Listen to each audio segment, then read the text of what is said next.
ಕೆಆರ್ಪೇಟೆ ಪಟ್ಟಣದ ತೊಗಟವೀರ ಶ್ರೀರಾಮ ಮಂದಿರ ಟ್ರಸ್ಟ್ ವತಿಯಿಂದ ಶ್ರೀ ಚಾಮುಂಡೇಶ್ವರಿ ಕರಗ ಮಹೋತ್ಸವದ ಸನ್ನಿಧಿಯಲ್ಲಿ ಸಮಾಜದ ಪರವಾಗಿ ಕರ್ನಾಟಕ ಸರ್ಕಾರ ಮಾಧ್ಯಮ ಅಕಾಡೆಮಿ ಪ್ರಶಸ್ತಿ ಪುರಸ್ಕೃತರಾದ ಹಿರಿಯ ಪತ್ರಕರ್ತರಾದ ಕೆಆರ್ ನೀಲಕಂಠಣ್ಣ ರವರಿಗೆ ಹಾಗೂ ಕರ್ನಾಟಕ ರಾಜ್ಯ ಕೈಗಾರಿಕಾ ಸರಬರಾಜು ಮತ್ತು ಮಾರಾಟ ಮಹಾಮಂಡಳಿ ನಿಯಮಿತ ನೂತನ ಅಧ್ಯಕ್ಷರಾಗಿ ಆಯ್ಕೆಯಾದ ಬಸ್ ಸಂತೋಷ್ ಕುಮಾರ್ ರವರ ಅಭಿನಂದನಾ ಸಮಾರಂಭ ಕಾರ್ಯಕ್ರಮದ ಉದ್ಘಾಟನೆಯನ್ನು ಜ್ಯೋತಿ ಬೆಳಗಿಸುವುದರ ಮೂಲಕ ಚಾಲನೆ ನೀಡಿ ತಾಲ್ಲೂಕಿನ ಕೀರ್ತಿಯನ್ನು ಉತ್ತುಂಗಕ್ಕೆ ಕೊಂಡೊಯ್ದ ಕೆಆರ್ ನೀಲಕಂಠಣ್ಣ ಹಾಗೂ ಬಸ್ ಸಂತೋಷ್ ಕುಮಾರ್ ರವರಿಗೆ ಅಭಿನಂದನೆ ಸಲ್ಲಿಸಿ ಪ್ರಶಂಸೆ ವ್ಯಕ್ತಪಡಿಸಿದರು. ಕನ್ನಡ ಕೆಆರ್ಪೇಟೆ ತಾಲೂಕಿನ ಕನ್ನಡ ಸಾಹಿತ್ಯ ಪರಿಷತ್ತಿನ ಅಧ್ಯಕ್ಷರಾಗಿಯೂ ಸಹ ಅವರು ಕೆಲಸವನ್ನ ಮಾಡಿದ್ದಾರೆ. ಮಂಡ್ಯ ಜಿಲ್ಲಾ ಗ್ರಂಥಾಲಯ ಪ್ರಾಧಿಕಾರ ಅದರ ಅಧ್ಯಕ್ಷರಾಗಿದ್ದಾರೆ.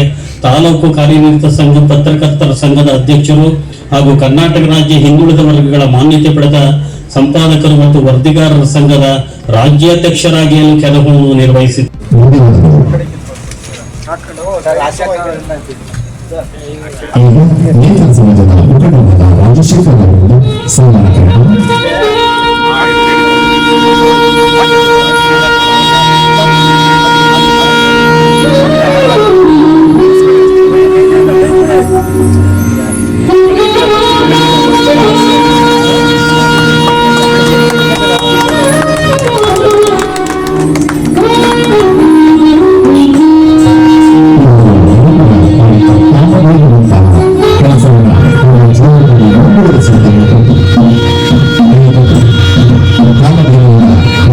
ಸಮಾಜದ ಬಂಧುಗಳಿಗೆ ಸಹಾಯವನ್ನು ಮಾಡ್ತಕ್ಕಂಥ ಅವಕಾಶಗಳಿದ್ರೆ ದಯಮಾಡಿ ನಮ್ಮ ಸಂತೋಷಣ್ಣ ಅವರು ರಾಜ್ಯ ನಿಗಮ ಮಂಡಳಿ ಅಧ್ಯಕ್ಷರಾಗಿರೋದ್ರಿಂದ ಅವರು ಧಾರಾಳವಾಗಿ ನಮ್ಮ ಸಮಾಜವನ್ನು ಗುರುತಿಸಿ ಎಲ್ಲೆಲ್ಲಿ ಸಹಾಯವನ್ನು ಮಾಡೋದಕ್ಕೆ ಸಾಧ್ಯ ಇದೆ.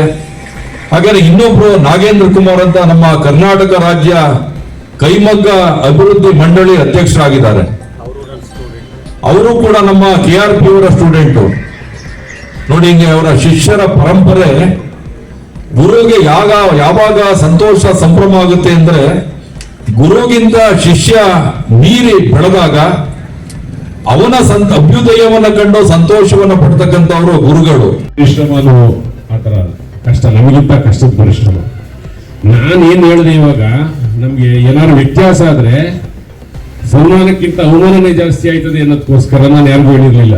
ನೀಲ್ಕಂಠಣ್ಣದ ಅವತ್ತೊಂದು ದಿವಸ ಹಿಂದೊಂದು ದಿವಸ ನಾವು ಹೇಳಿದೆ, ಅಣ್ಣ ಈ ತರ ನಮ್ಗೆ ಹೆಚ್ಚು ಕಮ್ಮಿ ಒಂದು 100ಕ್ಕೆ 90 ಭಾಗ ಕ್ಲಿಯರ್ ಆಗಿದೆ, ದಯಮಾಡಿ ನೀವು ನಾಳೆ ಬನ್ನಿ ನನ್ನನ್ನು ಶುಭ ಹಾರೈಸಿ ಅಂತ ಹೇಳಿದ್ರು. ನಮ್ದೆಲ್ಲ ಒಂದು ಕೋರ್ ಕಮಿಟಿ ಟೀಮ್ ಅಂತ ಐತೆ, ಹಂಗಾಗಿ ಇವ್ರಿಗೆಲ್ಲ ತಿಳಿಸಿದ್ದೆ.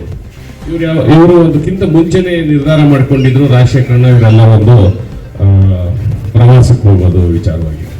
ನಾನು ಅವತ್ತು ಮಧ್ಯಾಹ್ನ ನಂದು ಅನೌನ್ಸ್ ಆಯ್ತು, ಅಣ್ಣ ನಾನು ಇದು ಗೆದ್ದೆ ಇನೋನಿಮಸ್ ಆಗಿ ಅನೌನ್ಸ್ ಮಾಡಿದ್ರು ಅಂತ ಅವ್ರ ಕೈಲಿ ಸಂತೋಷ ಹಂಚ್ಕೊಂಡಾಗ ನಂದು ಒಳ್ಳೇದು, ನಂದು ಸಂತೋಷ. ಇವತ್ತು 2 ಗುಡ್ ನ್ಯೂಸ್. ನಾನು ಹೀಗೆ ಮಾಧ್ಯಮ ಅಕಾಡೆಮಿಯ ಪ್ರಶಸ್ತಿಗೆ ಬದಲಾಗಿದ್ದೀನಿ ಅಂತ ಹೇಳಿದಾಗ ನನಗೂ ನಿಜವಾಗ್ಲೂ ಏನೋ ಒಂಥರ ಆಶ್ಚರ್ಯ ಆಯ್ತು. ಒಂದೇ ದಿವಸ ಇಬ್ಬರುದುವೆ. ಆದ್ರೆ ಅವತ್ತು ಮಾರನೇ ದಿವಸಕ್ಕೆ ಅಣ್ಣ ನನಗೆ ಅಯ್ಯೋ ಸಂತೋಷ, ನಾನು ಹೇಳಿದಾಗ ನಾನು ಹೇಳ್ಕೊಂಡ್ಬಿಟ್ಟೆ, ಅಲ್ಲಿ ಏನೇನೋ ರಾಜಕೀಯ ನಡೆದ್ಬಿಡ್ತು ನನಗೆ ಅಂತ.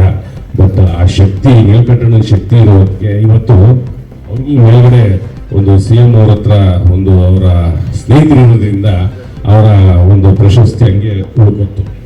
ಇವತ್ತು ಸಾಮಾನ್ಯ ನಮ್ಗೆ ಯಾಕೆ ಹೇಳ್ತೀನಿ ಅಂತಂದ್ರೆ, ನಮ್ಗೆ ಗಾಡ್ ಫಾದರ್ಗಳಿಲ್ಲ, ನಮಗ್ ನಾವೇ ಹುಟ್ಟಾಕಬೇಕು. ಆ ಚೈತನ್ಯ ಭಗವಂತ ನಿಮ್ಮಂತವ್ರ ಮುಖಾಂತರ ನಮಗೆ ಶಕ್ತಿನ ಕೊಡ್ಬೇಕಷ್ಟೇ.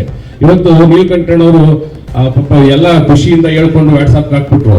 ಅದಿನ್ನೂ ಪೂರ್ತಿ 60 ಭಾಗ ಕೆಲಸ ಮಾಡಿದ್ದು, ಇನ್ನೂ 40 ಭಾಗ ಕೆಲಸ ಆಗ್ಬೇಕಾಗಿತ್ತು. ಅವ್ರಿಗೆ ಆಗ್ಲೇ ಅದಕ್ಕೆ ಸಂಸ್ಕಾರನೂ ತಂದಿದ್ದು ಆಯ್ತಾ. ಆಮೇಲೆ ಇವ್ರು ಏನ್ ಮಾಡಿದ್ರು, ಇವರ ಒಂದು ಒಳ್ಳೆತನ ಅವರು CM ಹತ್ರ ಇರೋ ಯಾರನ್ನವ್ರ ಹೆಸರು ಮಣೀಸರು ಪ್ರಭಾಕರ್ ಅಂತ ಅವ್ರ ಆತ್ಮೀಯ ಸ್ನೇಹಿತರಿಗೆ ಕನ್ಫರ್ಮೇಶನ್ ಆಯ್ತು. ಹಂಗೆ ಇವತ್ತು ನಮಗ್ ನಾವೇ ಎಲ್ಲ ಪಡ್ಕೋಬೇಕು, ಹಂಗಾಗೈತೆ ಎಲ್ಲ ನಿಮ್ಮ ಆಶೀರ್ವಾದ ಯಾವಾಗಲೂ ಹಿಂಗೆ ಇರ್ಲಿ ಅಂತ ನನ್ನ ಮಾತು ಮುಗಿಸ್ತಾರೆ. ಸೌರ್ಯನ ತುಂಬುವಂತವ್ರು ಮೇಲಾಗಿ ಇವರ ಒಂದು ಇದನ್ನ ಎಲ್ಲೂ ಹೇಳ್ಕೊಂಡಾರಂತಾರಲ್ಲ ಇವರು ಸಂತೋಷ್ ಅವರು.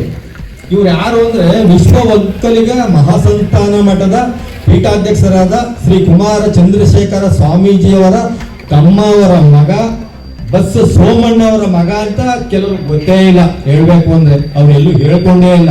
ಏನೇ ಕೆಲಸ ಆಗಬೇಕು ಅವರು ಅವರನ್ನ ಗುರುತಿಸಿ ಕೆಲಸ ಮಾಡಿಸ್ಕೊತಾರೆ. ಬೇರೆ ಹೆಸರನ್ನ ಎಲ್ಲೂ ಹೇಳೋದಿಲ್ಲ. ಇವತ್ತು ನಮ್ಮ ಕ್ಯಾರ್ಪೇಟೆ ಅಲ್ಪ ಸ್ವಲ್ಪ ಇವತ್ತು ನೆಮ್ಮದಿ ಆಗೈತೆ ಅಂತ ಅಂದ್ರೆ ದಯಮಾಡಿ ಹೇಳ್ತೀನಿ, ಕೆಲವರು ಗೊತ್ತಿಲ್ಲ, ಸಂತೋಷ್ ಅವರ ಕೊಡುಗೆ ತುಂಬಾ ಇದೆ. ಒಂದು ಪುರಸಭೆ ಆಗ್ಬೋದು, ಒಂದು ತಾಲೂಕ್ ಆಫೀಸ್ ಆಗ್ಬೋದು, ಇತರೆ ಭಾಗ ಆಗ್ಬೋದು, ಅವ್ರನ್ನ ನೆನೆಸ್ಕೋಬೇಕು ಜನ. ನಾನು ಇವತ್ತು ಅವ್ರ ಪರಿಚಯ ಹೇಳ್ಕೊಡ್ತಾ ಇದ್ದೀನಿ. ಸಂತೋಷ್ ಅಂತ ಅಂದ್ರೆ ಅವರ ಗುಣಗಳನ್ನ ಅಳವಡಿಸ್ಕೊಂಡೆ ಅವರು ಇನ್ನೊಂದು ಡೈಲಾಗ್ ಹೇಳ್ತಾರೆ, ಅಣ್ಣ ನನ್ನ ಮೂಸ್ತರೆಲ್ಲ ಲಕ್ಷಾಧೀಶ್ವರನಾದ್ರೂ ಕಾರಣ ಅಂತ. ಖಂಡಿತ ಅವು ಯಾವಾಗಲೂ ಹೇಳ್ತಾರೆ. ಅದು ನಮ್ಮ ಸ್ನೇಹಿತರ ಜೊತೆ ಇದ್ದಾಗ, ಅಣ್ಣ ನಮ್ಮ ಮೂಸ್ತರೆಲ್ಲ ಲಕ್ಷಾಧೀಶ್ವರ ಆಗವ್ರೆ ಅಂತವ. ಅವ್ರು ನಿಜ, ನಾವು ಕಂಡಾಗೇನೆ ಅವ್ರ ಜೊತೆ ಇದ್ದಂತ ಸ್ನೇಹಿತರು ಕೆಲವರೆಲ್ಲ ಅನುಕೂಲವಾಗಿದ್ದಾರೆ, ಚೆನ್ನಾಗಿದ್ದಾರೆ. ಅದ್ರ ಬಗ್ಗೆ ಎರಡು ಮಾತಿಲ್ಲ.